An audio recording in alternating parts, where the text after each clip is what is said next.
तो हमने देखा कि किस प्रकार से एक्यूप्रेशर से अलग-अलग तरह से हम ट्रीटमेंट कर सकते हैं, जो बहुत ही सिंपल था, ठीक है? आपको जितना भी हमने समझा उससे रिलेटेड कोई भी क्वेश्चन है, तो आप पूछ सकते हैं, मैं उसको अनम्यूट कर दूँगा, ठीक है? और आगे की जो क्लासेस है वो थोड़ी हम एडवांस लेवल की करेंगे, ठीक है? और उसमें क्वेश्चन आंसर वगैरह कम करेंगे क्योंकि देखो इतना टाइम होता नहीं, अभी 6:15 हो गया ऑलमोस्ट, ठीक है? पर मैं चाहता हूँ कि आप जैसे अभी नेक्स्ट क्लास हम लोग रिफ्लेक्सोलॉजी की करने वाले हैं, अगले संडे को, ठीक है? तो जिसमें अगर आप मसाज करते हैं, मसाज थेरेपिस्ट है, मतलब आप एकदम न्यूबी हो, आपको कुछ नहीं पता है, पर आप पैर के कुछ ऐसे पॉइंट्स होते हैं, हैंड के अलग-अलग पॉइंट्स होते हैं, जिनको प्रेस करके रिफ्लेक्सोलॉजी से भी आप ट्रीटमेंट कर सकते हैं। ये हम एक्यूप्रेशर देख रहे थे और इसका एक फाउंडेशन कोर्स है, ठीक है? जिसमें हम मेरिडियंस के बारे में पढ़ते हैं, डायग्नोसिस के बारे में पढ़ते हैं। तो ऐसे बहुत सारी अलग-अलग चीजें हैं। जब आपको इंटरेस्ट आएगा तो आपको पता चलेगा कौन सी प्रॉब्लम के लिए कौन सा ट्रीटमेंट करना है, किसको आप इस्तेमाल करेंगे। जैसे हेडेक है, अभी हेडेक के लिए सबको सेम दवाई नहीं देनी है, ठीक है? गले में प्रॉब्लम है, सबको सेम एंटीबायोटिक दे दिया, वो दे दिया, तो सबको सेम कॉपी पेस्ट नहीं करना है। आपको पता होना चाहिए कौन सी प्रॉब्लम के लिए कौन से मेडिसिन आपको, ये देखो ये आप भी आपकी मेडिसिन है, तो कौन सी प्रॉब्लम के लिए कौन सी मेडिसिन आपको यूज करना है आपके हिसाब से, वो आपको देखना है। उसके साथ साथ रिफ्लेक्सोलॉजी देखेंगे, फिर उसके बाद हम ऑरिकुलर थेरेपी, मतलब that is the greatest therapy, जो बहुत इमीडिएट रिजल्ट देती है, जिसका जो ट्रीटमेंट हम ईयर्स पे करते हैं, ठीक है? तो नेक्स्ट क्लास हम लोग रिफ्लेक्सोलॉजी करने वाले हैं, संडे को डीप में पढ़ेंगे, ठीक है? अगर आपको लगता है, जैसे अभी मैंने एक्यूप्रेशर के बारे में पढ़ाया, ठीक है? बहुत नॉलेज दी। अगर आपको लगता है कि आप और डीपली सीखना चाहते हो और प्रोफेशनली सीखना चाहते हो और इसका एग्जाम असाइनमेंट्स वगैरह भी होते हैं और अलग लेवल से इनको एक्सप्लेन किया हुआ है, तो इसके कुछ कोर्सेज होते हैं, वो आप कर सकते हो। अभी जो रिफ्लेक्सोलॉजी के बारे में हम पढ़ेंगे, वो भी मैं आपको अच्छे से एक्सप्लेन कर दूंगा सब चीजें। अगर आपको उसमें लगता है कि आपको आगे फर्दर प्रोफेशनली करना है, तो आप उसको कनेक्ट कर सकते हैं। फिर ऑरिकुलर, नेक्स्ट संडे हम ऑरिकुलर की क्लास करेंगे, ठीक है?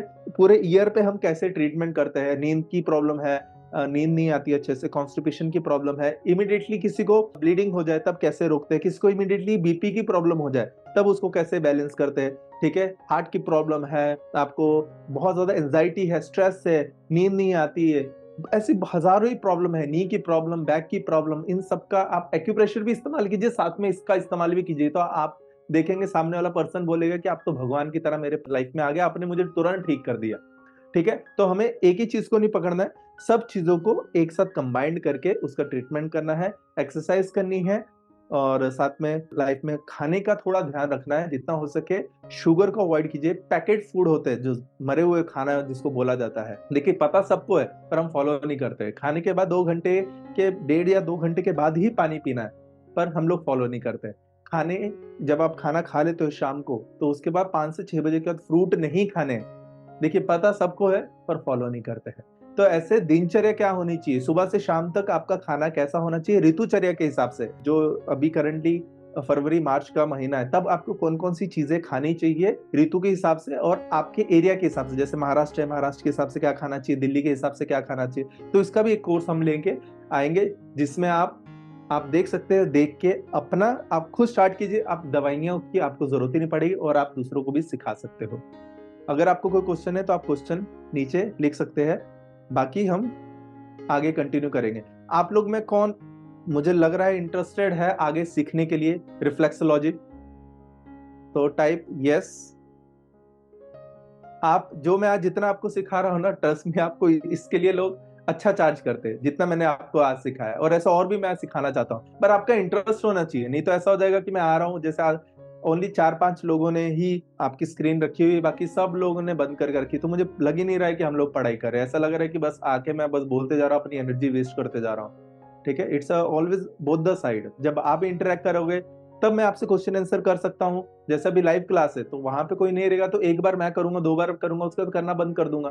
फिर आपको वहां पे जाना पड़ेगा जहां पे पे करना पड़ेगा। तो जब आप पे करेंगे, क्योंकि ये फ्री है, तो फ्री का क्या लगता है, चलो ठीक है यार, क्या फर्क पड़ता है, ठीक है? तो जब पे करेंगे तो आपको लगेगा कि नहीं मैंने पे किया, तो आप बराबर देखोगे।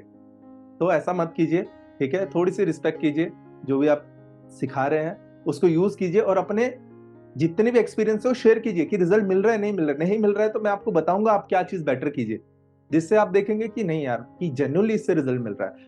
और आप यूट्यूब में कनेक्टेड रहिए, शेयर कर लीजिए जितनी भी वीडियोस वगैरह मैं बनाता हूँ अभी, क्योंकि इमरजेंसी कोर्स में स्टार्ट कर रहा हूँ, सीपीआर, ठीक है? तो इमरजेंसी में क्योंकि कुछ अभी केसेस वगैरह ऐसे हुए थे, इमीडिएटली कुछ फैमिली मेंबर्स ही ऐसे थे तो उनको प्रॉब्लम आ गई थी बाहर जाके, तो जिसकी वजह से क्या हुआ कि उनको इमीडिएटली फर्स्ट एड देना बहुत जरूरी था। अगर आपके सामने कोई बंदा समझो फेंट हो गया, गिर गया, की हालत में हो गया, उसको सांस नहीं आ रही, तब आपको क्या करना चाहिए? तो इमरजेंसी पॉइंट की एक क्लास हम लेने वाले हैं, ठीक है? बाकी कुछ करो ना करो, ये इमरजेंसी की क्लास आप जरूर करना, क्योंकि आप किसी के लिए भगवान के जैसे काम कर सकते हो, ठीक है? किसको चक्कर आ जाए, हाई बीपी हो जाए, हार्ट अटैक आ जाए, देखो जब तक मेडिकल फैसिलिटीज आएगी ना तब तक वो बंदा मर जाएगा। और जब अपने का गम, जो अपना कोई खोता है ना, तो उसका गम और कोई नहीं समझ सकता है, ठीक है? तो मैं चाहता हूं कि आप कम से कम वो इमरजेंसी वाला कोर्स आप फ्री में मैं करवा रहा हूं, वो आप जरूर करना। राहुल जी, आप ये कर दीजिए ना, मैसेज भेज दीजिए, चैट में लिख दीजिए, मुझे दिख नहीं पा रहा अच्छे से। Thank you so much. Migraine and high BP, migraine और हाई बीपी के लिए आप थंब है जो, ठीक है, थंब को आप स्टिमुलेट कीजिए रोज, और जितना हो सके जी, थंब का ये पूरा एरिया, ये हेड का एरिया है, ठीक है, उसको ऑयल लगा के अच्छे से मसाज कीजिए, स्टिमुलेट कीजिए आगे पीछे, ठीक है? और हो सके तो अपना आप कोई भी चीज ऐसी मत खाइए जिससे आपकी बॉडी में हीट बढ़े, क्योंकि हीट बढ़ने की वजह से ऐसा होता है। यस, इस प्रकार से प्रेस करना है आपको, और बैठ के कम से कम leg up down up down up down रोज करना है, क्योंकि उससे ब्लड सर्कुलेशन बहुत अच्छा होगा, जिससे आपका हार्ट के ऊपर प्रेशर बनता रहेगा, जिससे आपको कभी भी हार्ट अटैक की प्रॉब्लम नहीं होती है। क्योंकि आप एकदम नॉर्मल बैठे रहेंगे तो आपके हार्ट को प्रेस, कॉन्ट्रैक्ट एंड प्रोट्रैक्ट करने की हैबिट छूट जाती है। तो आपको कम से कम leg up down up down up down up down up down करना बहुत जरूरी है। और कुछ बीपी के स्पेसिफिक पॉइंट होते हैं, अगर आपके पास बियोल मैग्नेट्स है आप उसको इस्तेमाल कर सकते हो, ठीक है? तो इस प्रकार से पाइल्स की प्रॉब्लम है, पाइल्स का ओके, पाइल्स की प्रॉब्लम, ठीक है, मैं आप लोग को पूछता हूँ, पाइल्स का मतलब सबको पता है, जैसे ब्लीडिंग पाइल्स हो गया, ये हो गया, तो किससे रिलेटेड प्रॉब्लम है, ठीक है, लिख के बताइए, और उसका ट्रीटमेंट कहां पे करेंगे? लो बीपी पे भी आएंगे। पाइल्स आप समझ रहे हो, ब्लीडिंग पाइल्स वगैरह होते हैं। एनस, बहुत अच्छे मोहम्मद जी, एनस, एनस का मतलब समझ रहे हो सब लोग, जहां से हम पॉटी करते हैं, बाहर करते हैं, तो उस वो हमारे बॉडी में, हमारे हैंड में कहां पे आती है, बताओ वो एरिया? शेफाली जी सीरियसली, वो तो यूरिनरी ब्लैडर हो गया। आप अपनी बॉडी पे देखो, सामने आएगा, कहां पे आएगा? बैक साइड, नीरज जी ने अच्छे बोला। रेक्टम जो एरिया हमने देखा था हमारे हाथ के बैक साइड में आएगा, क्योंकि देखो जो जहां पे पॉटी का एरिया वो बैक साइड पे है, फ्रंट तो है नहीं, तो हाथ में फ्रंट कैसे होगा, बैक साइड पे आएगा ना। हाँ, तो यहाँ पे एक खड्डा बन रहा है, आप देखिए, यहाँ पे इस एरिया में स्टिमुलेट कीजिए, और यहाँ पे ब्लैक कलर लगा लीजिए, पाइल्स में बहुत अच्छा आराम मिलेगा। मटर का दाना वहां पे लगा के रखिए, ब्लीडिंग पाइल्स वगैरह में ना उसमें बहुत अच्छा रिजल्ट मिलेगा। रिंग फिंगर, यस, और मिडिल फिंगर के बीच में, परफेक्ट, मतलब आप लोगों ने सीख लिया है, आप लोग को समझ में आया।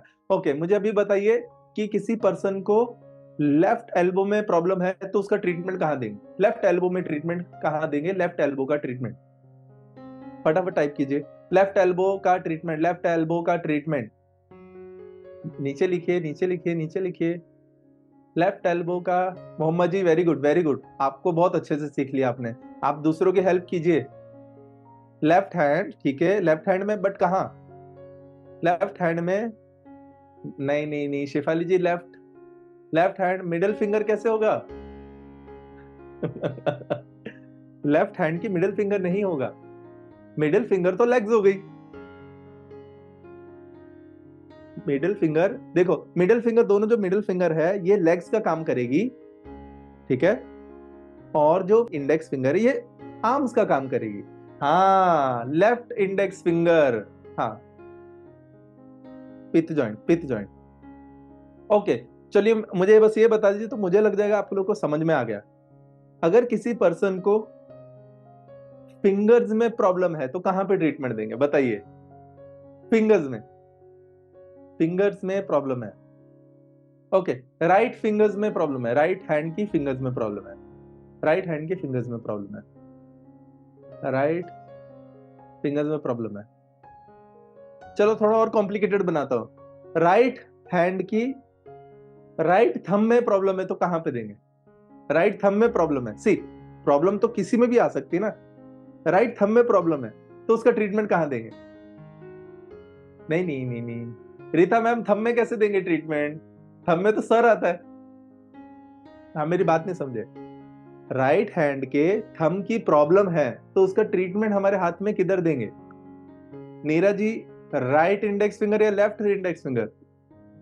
Right little finger, index finger, below वाथ जॉइंट?